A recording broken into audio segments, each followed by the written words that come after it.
মাত্র ১০ মিনিটে শেষ simple, complex, compound, sentence, phrase, clause, subordinate clause, coordinate clause A to Z এই জিনিসটা এতটাই জটিল যে 90% স্টুডেন্ট এগুলোতে ভুল করে। সো চলো আজকে আমি তোমাদের এটা পানির মতো শেষ করাবো যে এই জীবনে এরপরে কখনো এই টপিকে আর কোনো দিন কোনো সমস্যা তোমাদের হবে না। সেন্টেন্স মূলত ৩ প্রকার: সিম্পল, কমপ্লেক্স এবং কম্পাউন্ড। এইটা এত জটিল, এটাকে সবাই মানে এলোমেলো করে ফেলে। তো চলো আমরা দেখি সিম্পল, কমপ্লেক্স, কম্পাউন্ড কি। তো প্রথমে আসে সিম্পল বাক্যে, আমরা একটু দেখি সিম্পল বাক্য কি। সিম্পল বাক্য হচ্ছে যেখানে একটি সাবজেক্ট থাকবে, কি থাকবে? একটি সাবজেক্ট থাকবে এবং একটা ফাইনাল ভার্ব থাকবে। একটা সাবজেক্ট, একটা ফাইনাল ভার্ব থাকবে। যেমন উদাহরণ কি? হি গোজ টু ভার্সিটি। তাহলে এখানে দেখো গোজ একটা হচ্ছে ভার্ব আর হি হচ্ছে একটা সাবজেক্ট। তার মানে একটা সাবজেক্ট, একটা ফাইনাল ভার্ব। এটা থাকলে হচ্ছে এটা একটা সিম্পল সেন্টেন্স। অনেকেই মনে করে যে না স্যার, বাক্যে যদি যখন বাক্যে মানে দুইটা সাবজেক্ট, দুইটা বাক্য থাকে তাহলে আমরা মনে করি না এটা কমপ্লেক্স। না, দুইটা বাক্য আছে না, তিনটা বাক্য আছে না, চারটা বাক্য আছে না, পাঁচটা বাক্য আছে, এটা তোমার দেখার বিষয় নয়। তোমার দেখার বিষয় একটা, যে কয়টা সাবজেক্ট আছে আর কয়টা ফাইনাল ভার্ব আছে। যেমন আমরা একটা বড় বাক্য নিচ্ছি, দেখো going to the market I buy a pen. আপাত দৃষ্টিতে মনে হচ্ছে এটা কমপ্লেক্স সেন্টেন্স। না, এটা কিন্তু সিম্পল সেন্টেন্স। কিভাবে? কারণ সিম্পল সেন্টেন্স সংখ্যাটা কি? একটা সাবজেক্ট থাকবে, একটা ফাইনাইট ভার্ব থাকবে। তাহলে দেখো তো এখানে সাবজেক্ট কয়টা? এই দেখো একটা সাবজেক্ট, এই একটা ফাইনাইট ভার্ব। আর এই গোয়িং কিন্তু একটা জিরান বা পার্টিসিপল। তো এটা হচ্ছে একটা নন ফাইনাইট ভার্ব। তাহলে এই যে একটা সাবজেক্ট, একটা ফাইনাইট ভার্ব, তার মানে সেটা হচ্ছে সিম্পল সেন্টেন্স। আশা করি সিম্পল সেন্টেন্স নিয়ে আর কখনো ভুল হবে না। একটা সাবজেক্ট, একটা ফাইনাইট ভার্ব, শেষ। কথা কি বোঝা গেছে? আর কয়টা, কত বড় বাক্য এটা কোনো দেখার বিষয় না। কতটা বাক্য এটা কোনো দেখার বিষয় না। জাস্ট একটা সাবজেক্ট, একটা ফাইনাইট ভার্ব হলেই সেটা হচ্ছে সিম্পল। ক্লিয়ার? এবার আসি আমরা পরের। তাহলে সিম্পল গেল, এবার হচ্ছে কমপ্লেক্স। কেমন? কমপ্লেক্সে আমরা যদি যাই, এবার আমরা কমপ্লেক্সে যাই। দেখো কমপ্লেক্স, কমপ্লেক্স মানে কি? কমপ্লেক্স মানে হচ্ছে একটি প্রিন্সিপাল ক্লজ থাকবে এবং একটি সাবঅর্ডিনেট ক্লজ থাকবে। স্যার এইটা আবার কি? একটি একটি একটি প্রিন্সিপাল ক্লজ, একটি সাবঅর্ডিনেট ক্লজ। আচ্ছা আমি একটু পরে বলছি। দেখো যেমন উদাহরণ দেখো, when go when I went to market I bought a pen।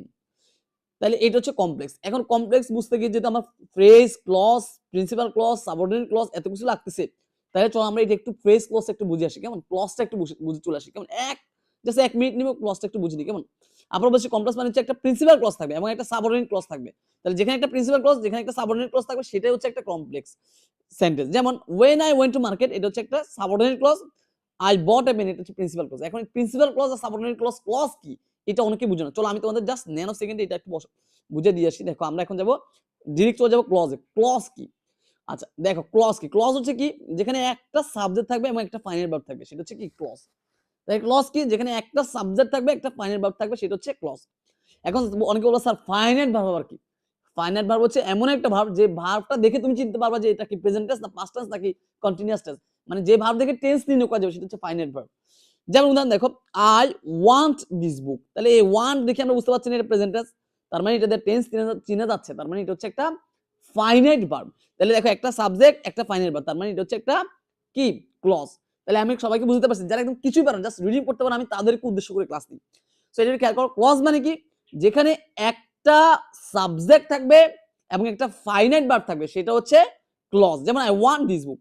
এখন ক্লজ তো বুঝছি, ক্লজের ক্লাসিফিকেশনটা একটু বুঝতে হবে। কেমন? ক্লজের ক্লাসিফিকেশন আমি সহজ করে বলছি, এইটা হচ্ছে সবচেয়ে গুরুত্বপূর্ণ। এটা একটা আলাদাই ক্লাস, কিন্তু আমি একটু শর্ট করে এখানে বুঝাচ্ছি। সো সুতরাং এটা একটু বোঝার চেষ্টা করো। এখানে খেয়াল করো, ক্লজ ৩ প্রকার। ক্লজ কয় প্রকার? ৩ প্রকার। ক্লজ কয় প্রকার? ৩ প্রকার। ১ principal clause, ২ subordinate clause, ৩ coordinate clause. কি বলছি? ক্লজ ৩ প্রকার। ১ principal clause, ২ subordinate clause, ৩ coordinate clause. আপাতত এগুলোর নামগুলো দেখে মাথা ঘুরাইলো, এগুলো একটা পান্তা মাথার মতো জিনিস। আমি ১ ন্যানো সেকেন্ডে করে দিচ্ছি। তুমি যদি সত্যি একটু মনোযোগ দাও তাহলে শেষ করতে পারবা। এখন দেখো প্রথমে আসি প্রিন্সিপাল ক্লজ। প্রিন্সিপাল ক্লজ কি? যেখানে একটা সাবজেক্ট থাকবে এবং একটা ফাইনাল ভার্ব থাকবে। তার মানে যেটাই ক্লজ সেটাই প্রিন্সিপাল ক্লজ। যেটাই ক্লজ সেটাই প্রিন্সিপাল ক্লজ। আমরা একটু আগে ক্লজের সংজ্ঞা শিখছি না? যেখানে একটা সাবজেক্ট থাকবে, একটা ফাইনাল ভার্ব থাকবে। ফাইনাল ভার্ব কি? যেটা দিয়ে টেন্স চিনা যাবে। তাহলে দেখো একটা সাবজেক্ট, একটা ফাইনাল ভার্ব থাকলে সেটা হচ্ছে প্রিন্সিপাল ক্লজ। তার মানে যেটাই ক্লজ সেটা কি? Principal clause. এবার আসো সাবঅর্ডিনেট ক্লজ। খুবই গুরুত্বপূর্ণ, খুবই গুরুত্বপূর্ণ। সাবঅর্ডিনেট ক্লজ কি? দেখো একটি ক্লজ মার্কারের পরে একটা প্রিন্সিপাল ক্লজ থাকবে। অর্থাৎ যেই বাক্যে একটা প্রিন্সিপাল ক্লজ থাকবে তার আগে শুধু একটা ক্লজ মার্কার থাকবে। কেমন? যেমন উদাহরণটা একটু দেখি, when I go to the market I bought a pen। তাহলে দেখো তো, এই দেখো এই I bought a pen, দেখো একটা সাবজেক্ট, একটা ভার্ব। একটা ফাইনাইট ভার্ব, তাহলে এটা হচ্ছে একটা ক্লজ। এই ক্লজের আগে দেখো একটা, এটাও কিন্তু একটা clause, I go to market, তাহলে আই গো আর এই দেখো এই সাবজেক্ট এই ভার্ব। তো ক্লজের আগে এই ক্লজের আগে যখন দেখো একটা এই যে একটা ক্লজ মার্কার চলে আসছে, তাহলে এটা হচ্ছে সাবঅর্ডিনেট ক্লজ। আমার কথা বুঝতে পারছো? সিম্পল, একটা ক্লজের আগে শুধু একটা ক্লজ মার্কার থাকবে, ঠিক আছে কিনা? আচ্ছা, এবার আসলে আমরা কোঅর্ডিনেট ক্লজ খেয়াল করি। কোঅর্ডিনেট ক্লজটা কি? দেখো কোঅর্ডিনেট ক্লজ মানে কি? দুইটা ক্লজ, এই যে একটা ক্লজ একটা ক্লজ, দুইটা ক্লজকে একটা কনজাংশন দ্বারা যুক্ত হলে, দুইটা ক্লজ কিন্তু মাঝখানে একটা কনজাংশন যুক্ত হবে, অর্থাৎ দুইটা ক্লজকে একটা কনজাংশন যখন যুক্ত করবে সেটা হচ্ছে কোঅর্ডিনেট ক্লজ। যেমন উদাহরণ হিসেবে দেখো, I sent him A email, তাহলে দেখো একটা সাবজেক্ট একটা ভার্ব, তাহলে এটা একটা ক্লজ। হি রিপ্লাইড, তাহলে হি একটা সাবজেক্ট আর রিপ্লাই একটা ভার্ব, তাহলে কি এই দেখো একটা সাবজেক্ট একটা ভার্ব, তাহলে এই একটা এখানে একটা ক্লজ পাইছি, এখানে একটা ক্লজ পাইছি, এবং দুইটা ক্লজ মাঝখানে কি এই এন্ড নামক কনজাংশন দ্বারা যুক্ত হইছে, সেটা হচ্ছে কি তোমার কি, এটা হচ্ছে তোমার কি, তাহলে এটা কি হলো কোঅর্ডিনেট ক্লজ। বোঝা গেছে? তার মানে দুইটা ক্লজের মাঝখানে যখন একটা কনজাংশন আসবে, অর্থাৎ দুইটা ক্লজ যখন একটা কনজাংশন দ্বারা যুক্ত হবে, তখন সেটাকে বলে কোঅর্ডিনেট ক্লজ। এখন এখানে একটা সমস্যা থেকে গেছে, সেটা হচ্ছে স্যার সাবঅর্ডিনেট ক্লজ তো আপনি বুঝেছেন, আমি বুঝছি যে একটা ক্লজ মার্কার, অর্থাৎ প্রিন্সিপাল ক্লজের আগে একটা ক্লজ মার্কার থাকবে। এখন প্রশ্ন স্যার ক্লজ মার্কার আবার কি? চলো আমরা একটু ক্লজ মার্কারটা জেনে রাখি, অনেকে আবার ক্লজ মার্কার বুঝুন। আমি একদম বললাম তো, জাস্ট রিডিং যারা পড়তে পারে তাদের উদ্দেশ্য করে ক্লাস নিই, এই জন্য আমার সবকিছু শুনে থেকে বুঝাতে হয়। কেমন? আমি এটা বলবো না যে তুমি এটা আগে থেকে জানো, আমি তোমাকে দৌড়ে দৌড়ে বুঝাবো। এখন আসলে ক্লজ মার্কার মানে কি? সাধারণত রিলেটিভ প্রোনাউন গুলো হচ্ছে একটা ক্লজ মার্কার, যেমন when, who, which, that, hmm, what, এই যে রিলেটিভ প্রোনাউন গুলো আছে, কেমন, এগুলাকে বলে ক্লজ মার্কার। এছাড়া আরো কিছু ক্লজ মার্ক আছে, দো, অল দো, বিকজ, দো, অল দো, বিকজ, সিন্স, ইফ, এজ, অর্থাৎ এই যে ওয়ার্ড যেগুলো বলছি রিলেটিভ প্রোনাউন, দো, অল দো, এজ, ইফ, সিন্স, এগুলা যদি থাকে, এগুলা একটা প্রিন্সিপাল ক্লজের আগে যদি এই ওয়ার্ড গুলো থাকে, তাহলে সেটা হচ্ছে সাবঅর্ডিনেট ক্লজ। কথা কি বুঝাতে পারছি? ওকে, তাহলে আমরা সিম্পল গেল। সিম্পল মানে হচ্ছে একটা কি, সিম্পল মানে হচ্ছে একটা তোমার সাবজেক্ট একটা ফাইনাল ভার্ব, শেষ। এখন আমরা আসবো কমপ্লেক্স হচ্ছে কি একটা প্রিন্সিপাল ক্লজ আর একটা সাবঅর্ডিনেট ক্লজ, শেষ।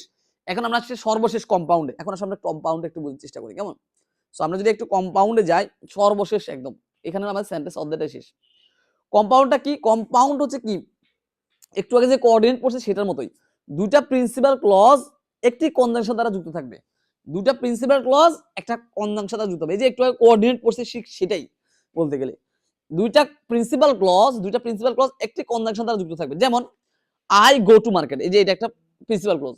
আই বাই এ পেন, এটা একটা প্রিন্সিপাল ক্লজ। কিভাবে হচ্ছে? এই দেখো একটা সাবজেক্ট একটা ভার্ব, একটা সাবজেক্ট একটা ভার্ব, একটা সাবজেক্ট একটা ফাইনাল ভার্ব, তার মানে এটা হচ্ছে দুইটা প্রিন্সিপাল ক্লজ, এবং দুইটার মাঝখানে কি যুক্ত হয়েছে? একটা কনজাংশন যুক্ত হয়েছে, তাই না? একটা কনজাংশন যুক্ত হয়েছে এন্ড, তাহলে I go to market and I buy pen, তাহলে এটা হচ্ছে একটা কোঅর্ডিনেট কম্পাউন্ড কেমন?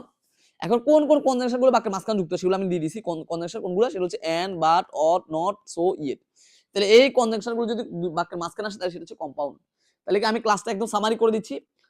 আমাদের আজকে ছিল সিম্পল কমপ্লেক্স কম্পাউন্ড। সিম্পল মানে কি? সিম্পল মানে হচ্ছে একটা সাবজেক্ট একটা ফাইনাল ভার্ব। কমপ্লেক্স মানে কি?